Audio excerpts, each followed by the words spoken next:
In the underworld of campus and street brotherhoods across Nigeria, two names were beginning to echo louder than ever before: the Black Axe Confraternity and the Supreme Vikings Confraternity. Traditionally, these two groups were not known as the most bitter rivals in the Southwest, but tides were shifting. A new tension was brewing, especially within Lagos State, where their paths had begun to cross more often than either side anticipated.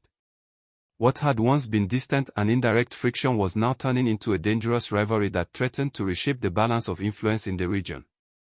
For years, the Black Axe had considered the Lords Confraternity their primary opposition in the Southwest. The conflicts between these two groups were well known, their dominance and territorial control always at odds. On the other hand, the Supreme Vikings had built their name and reputation across the Southeast, South-South, and parts of northern Nigeria. They were widely feared for their coordination, discipline, and reach, yet, in the Southwest, especially in Lagos, their presence had long been minimal. That changed gradually, almost silently. In recent years, whispers began to circulate through the streets and campuses that the Vikings were gaining ground in Lagos. Their movements were quiet but strategic, their operations precise and unsettling.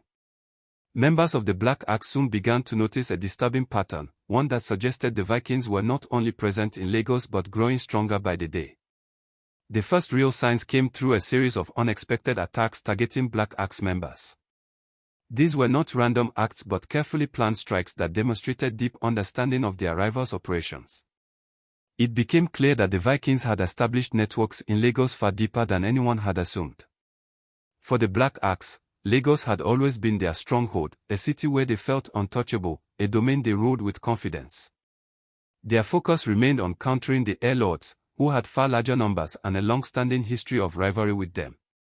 The Vikings were seen as outsiders, a group whose strength belonged to the East and the Niger Delta, not the bustling streets of Lagos. That false sense of security became their blind spot. One particular incident revealed just how underestimated the Vikings had become.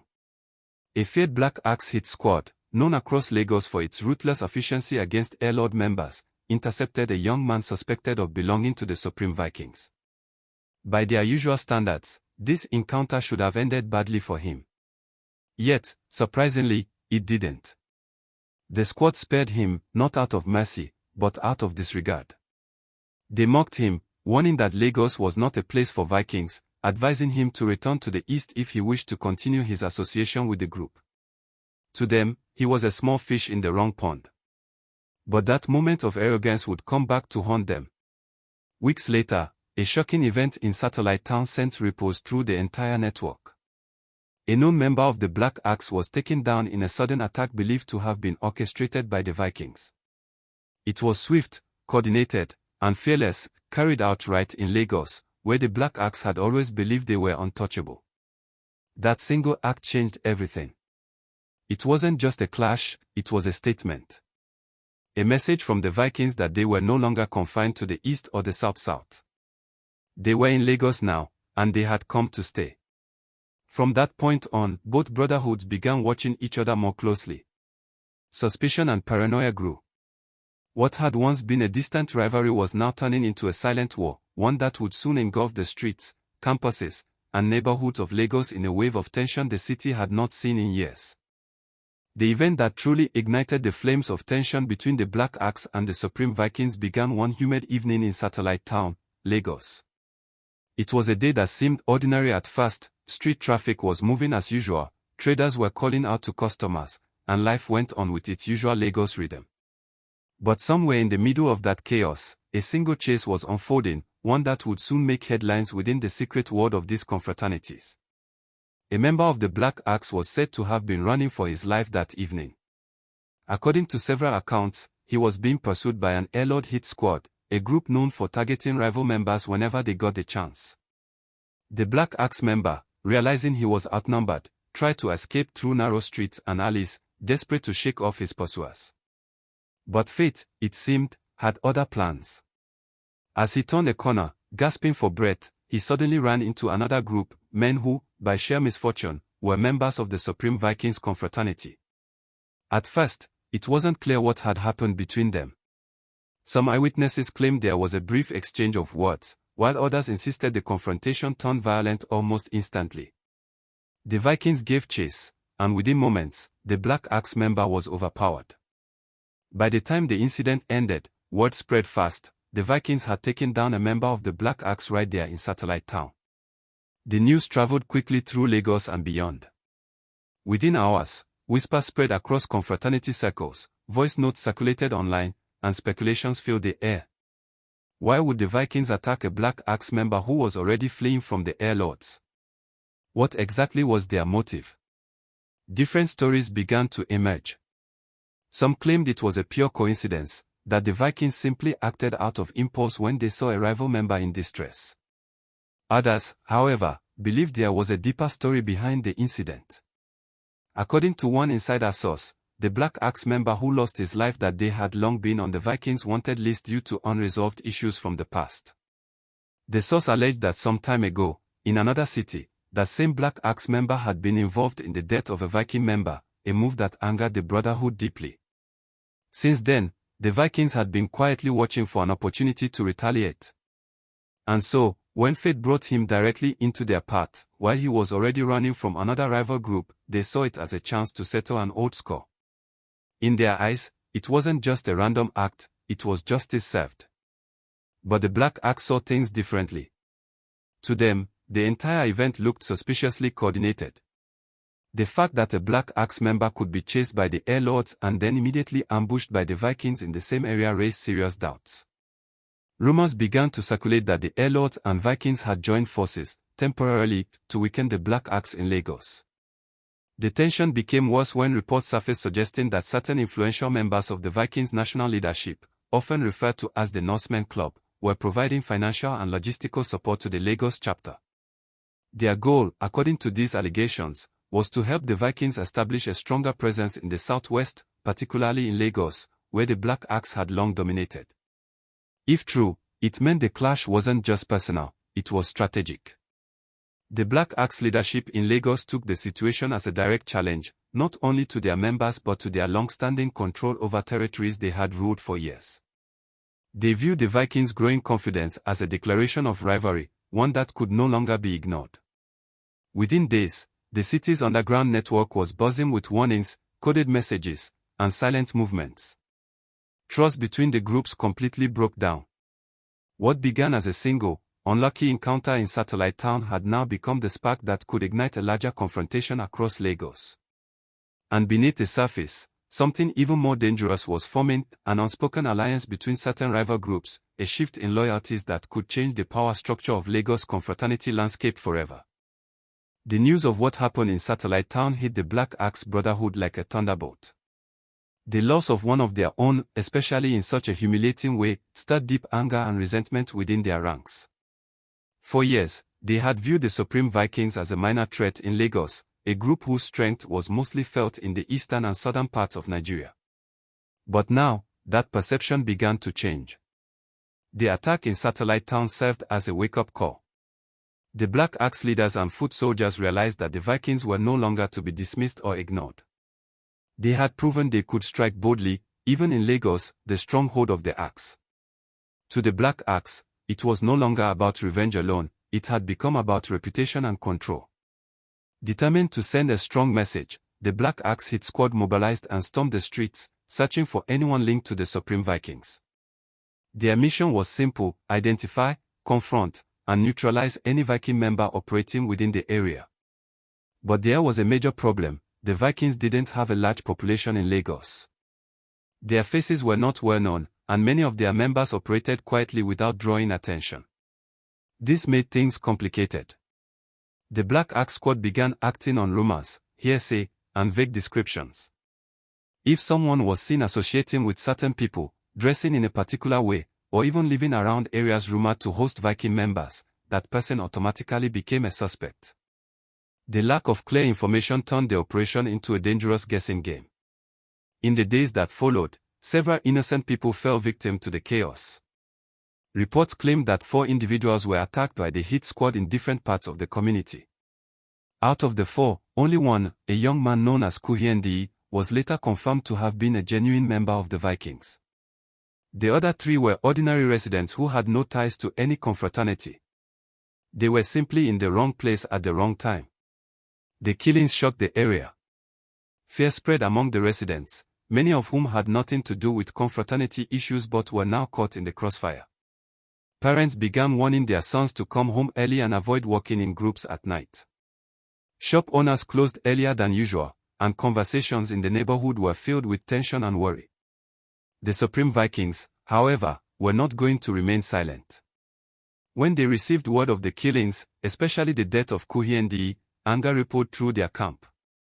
They decided to strike back, not just to retaliate, but to show that they could not be intimidated. Within a short time, a Vikings hit team launched a counterattack. They targeted 2 young men they believed to be members of the Black Axe. During the attack, one of the victims lost his life, while the other survived with serious injuries. The Vikings later claimed that both men were confirmed Black Axe members, but the Black Axe quickly released a statement through their local channels denying it. They insisted that only the injured survivor was truly one of them, while the other person was an innocent individual who had nothing to do with their group. This confusion only made things worse. Soon, both sides were acting on suspicion rather than facts. Anyone who fit a certain look, spoke a certain way, or was seen around certain areas could be marked as a rival. The violence became more random, more unpredictable. It was no longer about organized revenge, it had turned into chaos and fear. What made the situation even more dangerous was the Vikings' next move. They began using a deceptive tactic, disguising themselves as members of the Black Axe. Dressed in similar styles and using familiar gestures, they infiltrated neighborhoods and gatherings, pretending to be part of the Axe. In reality, they were studying their targets, mapping out real Black Axe members, and planning precise attacks. This tactic gave the Vikings a terrifying advantage. Many Black Axe members became paranoid, unsure who to trust. Even among themselves, suspicion began to grow. Some started accusing their own of leaking information or working with the enemy. In the end, the battle between the Black Axe and the Vikings in Lagos was no longer about power, it had turned into a dangerous game of deception, retaliation, and confusion. Innocent lives continued to be caught in the middle, and the once quiet neighborhoods of Lagos began to live under the shadow of fear, not knowing where or when the next strike would come. For a while, it seemed like the storm had finally passed. After months of tension, fear, and quiet retaliation between the Black Axe and the Supreme Vikings, the streets of Lagos began to calm down. People started to breathe easier again. No one was talking about confraternity clashes anymore, it felt like peace had finally returned. The markets in Satellite Town were busy again, students were back to focusing on their studies, and residents began to move freely without constantly looking over their shoulders. Even though old wounds still lingered in the hearts of both groups, there was a fragile sense of relief across the communities once shaken by violence. But as Lagos had learned many times before, peace in that world never lasted long. Without warning, the conflict reignited, this time on the Ojo side of Lagos, a densely populated area known for its mix of students, traders, and transport workers. The news spread like wildfire. A popular and influential member of the Black Axe, known simply as Danny, had been taken down in a sudden attack believed to have been carried out by the Supreme Vikings. Danny was not just an ordinary member. He was well known, well connected, and respected both within and outside his group. His sudden death sent shockwaves throughout Lagos and beyond. No one could say for sure what truly led to the attack. Some claimed it was part of the ongoing rivalry between the two confraternities, a continuation of old grudges that had never fully healed. Others whispered that Danny's death had political undertones, that he had recently disagreed with some powerful figures connected to the Vikings over an unresolved issue. Whatever the reason, one thing was certain, his death would not go unanswered. By that evening, the Black Axe had already begun their retaliation. The response was immediate, fierce, and organized. Their members from neighboring areas and even from other zones outside Lagos were reportedly contacted to join forces. To them, this was no longer just a clash, it was a call to defend their pride and reputation. Their first target was a Viking member known as Solo. Solo was said to be well known in Ojo, often seen around the same circles as Danny before tensions worsened. That night, Solo was attacked and lost his life on the spot. But the retaliation didn't stop there. Fueled by anger and a thirst for vengeance, the Black Axe hit squad went after 3 more individuals they believed were connected to the Vikings. Within hours, 3 more lives were lost, throwing the entire Ojo community into panic and confusion once again. However, as with most confraternity-related incidents, the truth was difficult to separate from rumors. Shortly after the attacks, the Vikings released their own account, claiming that most of the people targeted in the retaliation were not their members. According to their side of the story, only Solo and 1 other victim were confirmed to be part of their brotherhood. The rest, they claimed, were innocent individuals who had no ties to any confraternity but had been caught up in the cycle of suspicion and revenge. This created another wave of public outrage. Ordinary citizens who had nothing to do with the conflict began living in fear again. Parents started moving their children away from Ojo, students avoided certain areas, and business owners closed earlier than usual. The sound of motorcycles speeding off at night became a source of fear, and rumors of planned attacks spread through local streets and campuses. For the authorities and community leaders, it was a painful reminder of how easily violence could destroy peace. And for both the Black Axe and the Vikings, it was another round of loss and bloodshed that brought no real victory to either side. In the end, the tragedy of Ojo stood as a warning, a sign that no conflict built on revenge ever ends well. Too many lives had been lost, and too many innocent people had paid the price for a war they didn't start. It became a lesson for everyone watching from the sidelines. No to cultism. No to crime. Yes to peace.